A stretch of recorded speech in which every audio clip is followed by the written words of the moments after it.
जय श्री कृष्णा। राधे राधे प्रिय भक्तों, जैसे कि आप सभी को पता है होली का दहन इस साल 24 मार्च 2024 को किया जाएगा और इस दिन शुभ मुहूर्त और अन्य ज़रूरी बातें जो भी हैं वह आज के वीडियो में हम जानने वाले हैं। लेकिन उससे पहले भगवान श्री हरि की कृपा सदा सर्वदा आप सभी पर बरसती रहे। भगवान श्री हरि की कृपा से आपके जीवन में कभी भी कोई कष्ट और दुख ना हो, इसी कामना के साथ में चलिए शुरू करते हैं आज का वीडियो। देखिए, ज्योतिष शास्त्र के अनुसार वर्ष 2024 में होलिका दहन के लिए 1 घंटा 20 मिनट का समय रहेगा, जिस कारण 24 मार्च को भद्रा प्रातः 9:55 से आरंभ होकर मध्य रात्रि 11:13 तक भूमि लोक की रहेगी।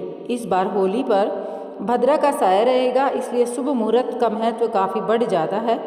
पंचांग की गणना के मुताबिक होलिका दहन भद्रा के पश्चात मध्य रात्रि 11:15 बजे से मध्य रात्रि 12:30 बजे के मध्य होगा। होलिका दहन के दिन सर्वार्थ सिद्धि योग और रवि योग बन रहे हैं। सर्वार्थ सिद्धि योग सुबह 7:30 बजे से अगले दिन सुबह 6:15 बजे तक है। वहीं रवि योग सुबह 6:20 से सुबह 7:34 तक है। रंग वाली होली से पहले पूर्णिमा के दिन ही होलिका दहन होगा, जो कि हमारे शास्त्र के अनुसार उचित भी है। पंचांग अनुसार पूर्णिमा तिथि 24 मार्च 2024 को सुबह 9:54 पर प्रारंभ होगी, वहीं 25 मार्च को दोपहर 12:29 पर होगी। तो ऐसे में पूर्णिमा का जो व्रत है वह उदय तिथि के अनुसार 25 मार्च को किया जाएगा।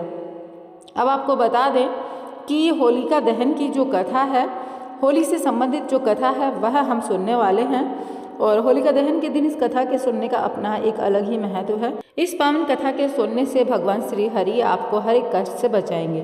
तो चलिए शुरू करते हैं। पौराणिक कथा के अनुसार इसका संबंध होलिका और भक्त प्रहलाद से है। प्राचीन काल में हिरण्यकश्यप नामक एक दैत्य था, जिसका जन्म महर्षि कश्यप के कुल में हुआ था। वह हिरण्यकर्ण वन का राजा था। हिरण्यकश्यप के पुत्र का नाम प्रहलाद था और बहन का नाम होलिका था। हिरण्यकश्यप को भगवान ब्रह्मा से विचित्र वरदान मिला था। इस वरदान के कारण भगवान विष्णु को मृत्युलोक में अपना अवतार लेकर उसका वध करना पड़ा। भगवान विष्णु ने नरसिंह अवतार लेकर हिरण्यकश्यप का वध किया था। हिरण्यकश्यप ने अपने पुत्र प्रहलाद को अपनी बहन होलिका के द्वारा जीवित जला देना चाहा था। भगवान ने प्रहलाद पर अपनी कृपा की और प्रहलाद के लिए बनाई चिता में स्वयं होलिका जल गई। बस तभी से इस दिन होलिका दहन मनाने की परंपरा चलती आ रही है। हिरण्यकश्यप ने अपने पुत्र प्रहलाद को अपनी बहन होलिका के द्वारा जीवित जला देना चाहा था। भगवान ने प्रहलाद पर अपनी कृपा की और प्रहलाद के लिए बनाई गई चिता में स्वयं होलिका जलकर राख हो गई और तभी से यह होली का जो पर्व है बहुत धूमधाम से हम मनाने लगे। देखिए, एक बार प्रहलाद नैमिषारण्य वन में गए। वहाँ उन्होंने सरस्वती नदी के पास धनुष बाण लिए। तपस्यारत 2 मुनियों नर व नारायण को देखा और दंभ युक्त समझकर कहा, आप दोनों यह धर्म विनाशक दंभ पूर्ण कार्य क्यों कर रहे हैं? कहाँ तो आपकी यह तपस्या और जटाभार, कहाँ ही ये दोनों श्रेष्ठ अस्त्र? मुनि नर ने कहा, दैत्येश्वर, तुम इसकी चिंता क्यों कर रहे हो? सामर्थ्य रहने पर भी कोई व्यक्ति जो कर्म करता है उसे वही शोभा देता है। हमने पर्याप्त शक्ति प्राप्त कर ली है, हम दोनों से कोई भी युद्ध नहीं कर सकता। प्रहलाद ने क्रुद्ध होकर प्रतिज्ञा की, मैं युद्ध में जिस किसी भी प्रकार आप दोनों को जीतूंगा जरूर। प्रहलाद ने अपने नर के साथ पहले नर के साथ घोर युद्ध किया। जब उन्होंने ब्रह्मास्त्र चलाया तब ऋषि नर ने माहेश्वरास्त्र प्रयोग किया। ये दोनों अस्त्र एक दूसरे से टक्कर खाकर गिर गए। यह देख प्रहलाद गदा लेकर रथ से कूद पड़े। तब ऋषि नारायण ने स्वयं युद्ध करने की इच्छा से नर को पीछे हटा दिया। नारायण और दैत्यराज प्रहलाद का घमासान युद्ध होने लगा। संध्या के समय युद्ध विराम हो जाता, दूसरे दिन पुनः युद्ध शुरू हो जाता। दीर्घ काल तक युद्ध करने पर भी प्रहलाद मुनि नारायण को जीत न पाए।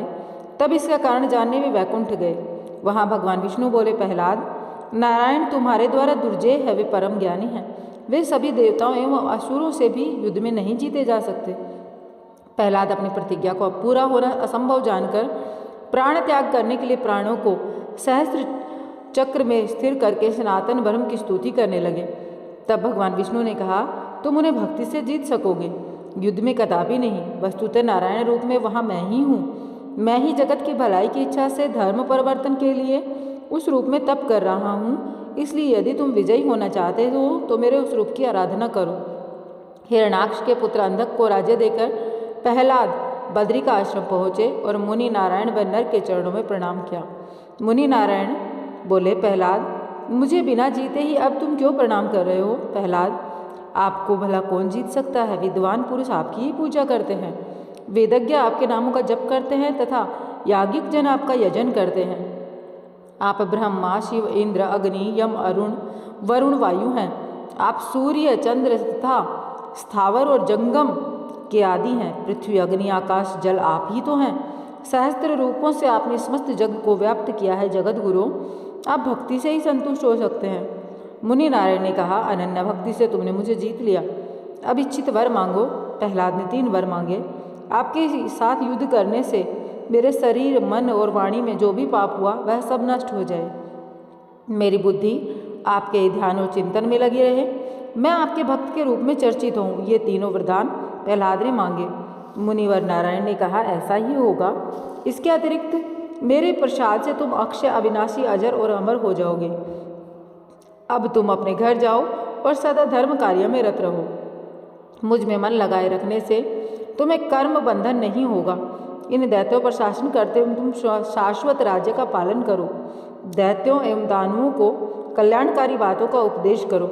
भक्त प्रहलाद प्रणाम करके प्रसन्नतापूर्वक अपने निवास स्थान को चले गए। प्रहलाद अपने उपदेशों से दानव श्रेष्ठों को शुभ मार्ग में नियोजित करने लगे तथा भगवत ध्यान व स्मरण करते हुए सुखपूर्वक रहने लगे। और प्रहलाद के अनुसार कहा जाता है कि मैं सर्वथा, नारायण ने कहा था, मैं सर्वथा भक्तों के अधीन हूँ। मुझ में तनिक भी स्वतंत्रता नहीं है। मैं सीधे साधे सरल भक्तों ने मेरे हृदय में अपने हाथ में कर रखा है। भक्तजन मुझसे प्यार करते हैं और मैं अपने भक्तजनों से प्यार करता हूँ। देखिए, होलिका पर्व से जुड़ी हुई मैं आप लोगों को कुछ कथा सुनाने वाली हूँ जो सतयुग से चली आ रही हैं।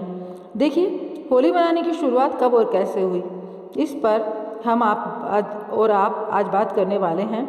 देखिए, यह परंपरा सतयुग से मनाई जाती आ रही है। 4 युग होते हैं, सतयुग, त्रेता, द्वापर और कलयुग। हमारे शास्त्रों में एक युग लाखों वर्षों का बताया गया है। सतयुग करीब 17,28,000 वर्ष, त्रेता युग 12,96,000 वर्ष, द्वापर युग 8,64,000 वर्ष, तो कलयुग 4,32,000 वर्ष का होना है। इस हिसाब से गणना कहती है कि होली 39 लाख वर्ष पहले सतयुग से मनाई जा रही है। तब भगवान ने नरसिंह अवतार लिया था और हिरण्यकश्यप का वध किया था। तो आगे की बात हम कुछ इस तरीके से समझेंगे कि ज्योतिष आचार्यों के अनुसार त्रिदेव इस सृष्टि का संचालन करते हैं। ब्रह्मा सृजक है, विष्णु पालनहार, तो शिव संहारक। इसके साथ ही विष्णु संतुलन बनाए रखने के लिए भी समय समय पर अवतार लेते रहते हैं। गरुड़ पुराण में भगवान विष्णु के 10 अवतारों का जिक्र है। सतयुग में उन्होंने मत्स्य, हयग्रीव, क्रोम, वाराह और नरसिंह अवतार लिया। तो त्रेता में वामन, परशुराम और श्री राम का। द्वापर में वह श्री कृष्ण के रूप में भक्तों के बीच आए। कलयुग में वह कल के अवतार लेंगे। वह समय कलयुग और सतयुग के संधि काल का होगा। अभी तो कलयुग की शुरुआत ही हुई है। प्रभु अपने सभी अवतारों में दुष्टों का संहार करते हैं और अपनी लीलाओं से जीवन जीने का तरीका भी सिखाते हैं। होली का त्यौहार भी कुछ ऐसा ही है, जिसका आरंभ सतयुग में भगवान नरसिंह के अवतार के समय हुआ था। आपको बता दें, जैसा कि मैंने आप लोगों को पहले बताया, हिरण्यकश्यप के भाई हिरण्याक्ष का भगवान विष्णु ने वराह अवतार लेकर वध किया था। इस कारण हिरण्यकश्यप उन्हें अपना दुश्मन मानता था। और जब प्रहलाद नामक जो उनका पुत्र हुआ, उसने हिरण्यकश्यप के सामने भगवान विष्णु की आराधना करनी शुरू की, तो उसने क्रुद्ध होकर प्रहलाद को मारने के लिए बहुत सारे प्रयत्न किए। और उन्हीं में से होलिका के हाथों जो अग्नि में जलाने का प्रयत्न था, यह था। देखिए, होलिका को भी भगवान ब्रह्मा से एक वरदान मिला था कि वह अग्नि उसे नहीं जला सकती। हिरण्यकश्यप ने होलिका को कहा कि वह प्रहलाद को अपनी गोद में लेकर अग्नि में बैठ जाए ताकि प्रहलाद भाग न सके और उसी अग्नि में जलकर खाक हो जाए। होलिका ने ऐसा किया, किंतु वह भस्म हो गई और प्रहलाद बच गया। कहा जाता है कि होलिका के एक वस्त्र में न जलने की शक्तियाँ समाहित थी, किंतु भगवान विष्णु की कृपा से चली तेज आंधी से वह वस्त्र होलिका से हटकर प्रहलाद के शरीर से चिपक गया। होलिका के जलने और प्रहलाद के बच जाने पर नगरवासियों ने उत्सव मनाया, जिसे छोटी होली के रूप में भी जानते हैं। इसके बाद जब यह बात फैली तो विष्णु भक्तों ने अगले दिन और भी भव्य तरीके से इस उत्सव को मनाया और जो होलिका की राख थी उससे अपने तन पर लगाकर और फिर इस उत्सव को एक अलग ही रंग में रंग दिया। होलिका से जुड़ा होने के कारण इसे होली ही पुकारा जाने लगा और हिरण्यकश्यप ने प्रहलाद को मारने के लिए उसे खम्भे में बांध दिया। तब वह प्रहलाद को मारने वाला था कि भगवान विष्णु खंभा फाड़कर नरसिंह अवतार में प्रकट हुए। उन्होंने हिरण्यकश्यप को उसके भवन की चौखट पर ले जाकर संध्या के समय अपने गोद में रखकर नाखूनों की सहायता से उसका वध कर दिया।